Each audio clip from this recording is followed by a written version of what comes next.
ചെങ്കടലിലെ ബാബ് അൽ മന്ദേബിലെ കപ്പൽ ഗതാഗതത്തിന് യമനിലെ ഹൂതികൾ ഫീസ് ചുമത്തിയതിന് പിന്നാലെ ബാബ് അൽ മന്ദേബ് കപ്പൽ പാതയിൽ നേരത്തെ സൗദിക്കെതിരെ ഹൂതികൾ നാവിക ഉപരോധം പ്രഖ്യാപിച്ചിരുന്നു. ഇതിന് പിന്നാലെയാണ് ഇപ്പോൾ ഈ പാതയിൽ ഫീസ് ചുമത്താൻ ഹൂതികൾ ശ്രമിക്കുന്നത്. ഹോർമൂസ് കടലിടുക്കിന് പകരമായി സൗദി അറേബ്യ ഉപയോഗിക്കുന്ന കപ്പൽ പാതയാണ് ബാബ് അൽ മന്ദേബ്. ഹൂതികൾ ഈ പാതയിൽ ഫീസ് ചുമത്തുമെന്ന റിപ്പോർട്ടുകൾക്കിടെ സൗദി അറേബ്യ പുതിയ അന്താരാഷ്ട്ര നാവിക സഖ്യം രൂപീകരിച്ചതായി പ്രഖ്യാപിച്ചു. സൗദി അടക്കം 14 രാജ്യങ്ങളാണ് സഖ്യത്തിൽ പങ്കാളികളാകുക. എപ്പോൾ മുതലാണ് ഹൂതികൾ കപ്പൽ പാതയിൽ ഫീസ് ഈടാക്കുന്നത് ആരംഭിക്കുക എന്ന് വ്യക്തമല്ല.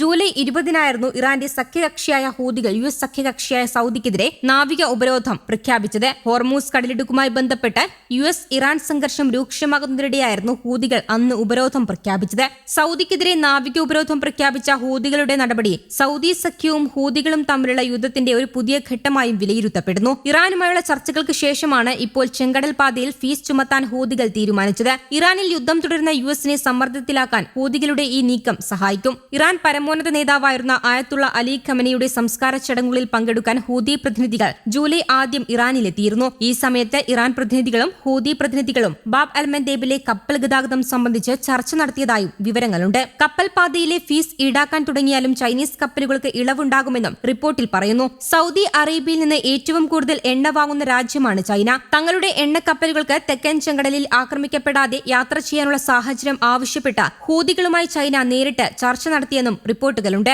ബാബ് അൽ മന്ദേബ് പാതയിലെയും ചെങ്കടലിലെയും ഏദൻ ഉൾക്കടലിലെയും കപ്പൽ ഗതാഗതത്തിനുള്ള സ്വാതന്ത്ര്യം ഉറപ്പാക്കാനാണ് സഖ്യം രൂപീകരിക്കുന്നതെന്ന് സൗദി അറേബ്യൻ പ്രതിരോധ മന്ത്രാലയം പ്രസ്താവനയിൽ പറഞ്ഞു. Turkey, Kuwait, Bahrain, Qatar, Jordan, Egypt, Pakistan, Djibouti, Somalia, Bangladesh, Yemen, Sudan, Comoros എന്നീ രാജ്യങ്ങൾ സൗദിക്കൊപ്പം സഖ്യത്തിൽ പങ്കാളികളാണ്. ഖത്തറും UAEയും സഖ്യത്തിനായുള്ള കരാറിൽ ഒപ്പുവെച്ചില്ലെന്നും റിപ്പോർട്ടിൽ പറയുന്നു. സഖ്യ രൂപീകരണത്തിനായി സൗദി ഒരു യോഗം വിളിച്ചു ചേർത്തിരുന്നു. ഇതിൽ 51 രാജ്യങ്ങളുടെ പ്രതിനിധികളെ ക്ഷണിച്ചിരുന്നു. അതിൽ 43 പേർ പങ്കെടുത്തതായും വിവരങ്ങളുണ്ട്. ചർച്ചയിൽ യൂറോപ്യൻ യൂണിയൻ പ്രതിനിധികൾ പങ്കെടുത്തതായും റിപ്പോർട്ടിൽ സൂചിപ്പിക്കുന്നു. ചെങ്കടലിൽ യമനിലെ ഹൂതികളുടെ ഉപരോധം മൂലം 4 സൗദി എണ്ണക്കപ്പലുകൾ കൂടി കഴിഞ്ഞ ദിവസം മടങ്ങിപ്പോയി. ചൊവ്വാഴ്ച ഇന്ത്യയിലേക്കും ചൈനയിലേക്കുമുള്ള 3 സൗദി കപ്പലുകൾ മടങ്ങിപ്പോയിരുന്നു. ചെങ്കടലിലെ ബാബ് അൽ മന്ദേബ് കടലിടുക്കിൽ ഇറാൻ പിന്തുണയുള്ള ഹൂതികൾ തിങ്കളാഴ്ച മുതലാണ് സൗദിക്കെതിരെ നാവിക ഉപരോധം പ്രഖ്യാപിച്ചത്. ഇതോടെ ചെങ്കടലിലെ സൗദിയുടെ യാൻബു തുറമുഖത്തു നിന്ന് ഏഷ്യയിലേക്കുള്ള എണ്ണക്കപ്പലുകൾ സൂയസ് കനാൽ വഴി ചുറ്റിവളഞ്ഞ് പോകേണ്ട സ്ഥിതിയിലാണ്. ഇതോടെ